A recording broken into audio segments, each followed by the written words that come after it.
چیز گفتنیه؟ تو کیه که ما را چیزا دستی؟ اوزی ما میفهمونم کیه من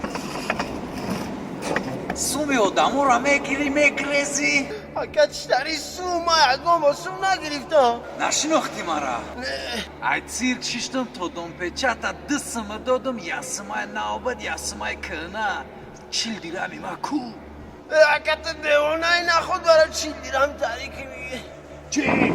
40 درهم گرسوندن است دینا ساموسا فروش گفت دری ساموسا پره گوشت میگسم پره پیازه ولی افتی او را بیشتریه